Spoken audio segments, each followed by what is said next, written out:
I did some time active duty. Once I got out of college, I was in ROTC, and after I graduated, I did some time active, trained at the Academy of Health Sciences at Fort Sam, Houston. I was in the Medical Service Corps. And once I came off active, I joined the Louisiana Guard.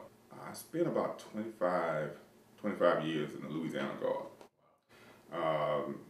I was activated doing Desert Storm in December of 1990, and we went to Iraq. At the time, I was a captain, and I was the patient administration officer for the hospital. But I was in a MASH unit. If you saw the TV show MASH, same thing, same setup, same characters, but really, highly trained professionals, medical professionals in the state.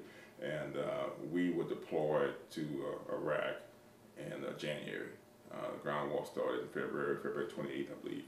And we actually were the first Allied medical hospital to go into enemy territory in Iraq during the ground war. We went in with the 3rd Armored Division, and we spent about 3 weeks behind enemy lines. And my job was to coordinate the evacuation of wounded soldiers from the combat zone. And I had about 6 helicopters to my disposal, and mainly we were responsible for getting the soldiers out of Iraq and get them to a hospital that they can get treatment. I think I evacuated about 300 soldiers from the combat zone during the ground war, and actually I developed a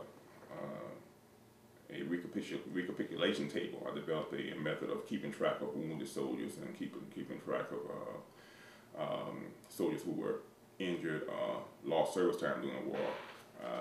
Developed a plan or a format on a computer that was pretty unique.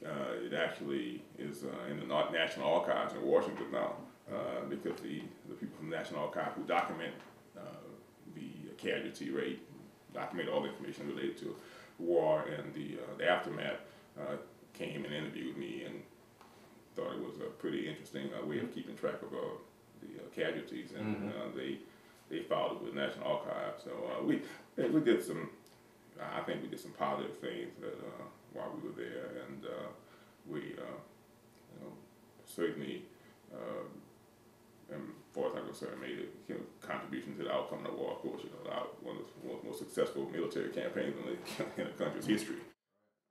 And after that, went back came back from Iraq. Went back to my law practice. At the time, I was a city attorney. I was an assistant city attorney in New Orleans. I served there for about 5 years on the city of Bartholomew, and mainly continued to train the military. I was ultimately promoted to colonel when Katrina came through in August of 2005. I was the executive officer for the Louisiana Medical Command. Basically second in command for the medical assets in the state for the Louisiana National Guard. So our job was to go to the Superdome on the Sunday before Katrina came through on Monday. Our job was to man the Superdome to take care of the special needs patients, some of the elderly who couldn't be transported out.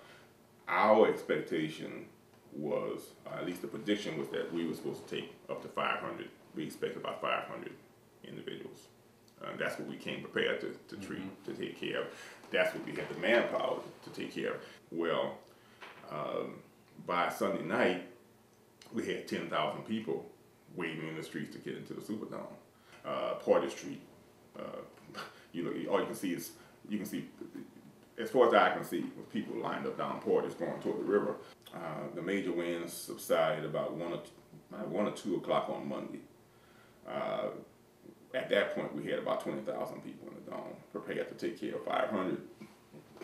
So I went over to the convention center to see if there was any way we could move some of the people over to the convention center, just to give us some moving room a little bit, some room to make some changes or adjust the manpower, just to adapt to the number of people, because we were we were understaffed and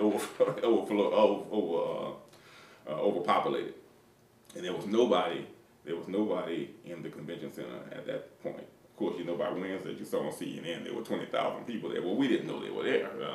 When we went to when I went to the convention center, there was pre-broken windows, totally empty. That was 2 o'clock Monday. Once the levees broke on Tuesday, everybody who was out in the populated areas came to the convention center, or those who didn't come to the dome went to the convention center. I know we did an excellent job of taking care of those who needed medical attention, those who were seeking refuge from the flooding. You know, we did a great job of being able to saving lives, because basically once we got the people in, our job was to now provide for them while they were there, take care of their medical needs, and get them out where they can get medical attention or get them to safety. About 2 people surrounded by water.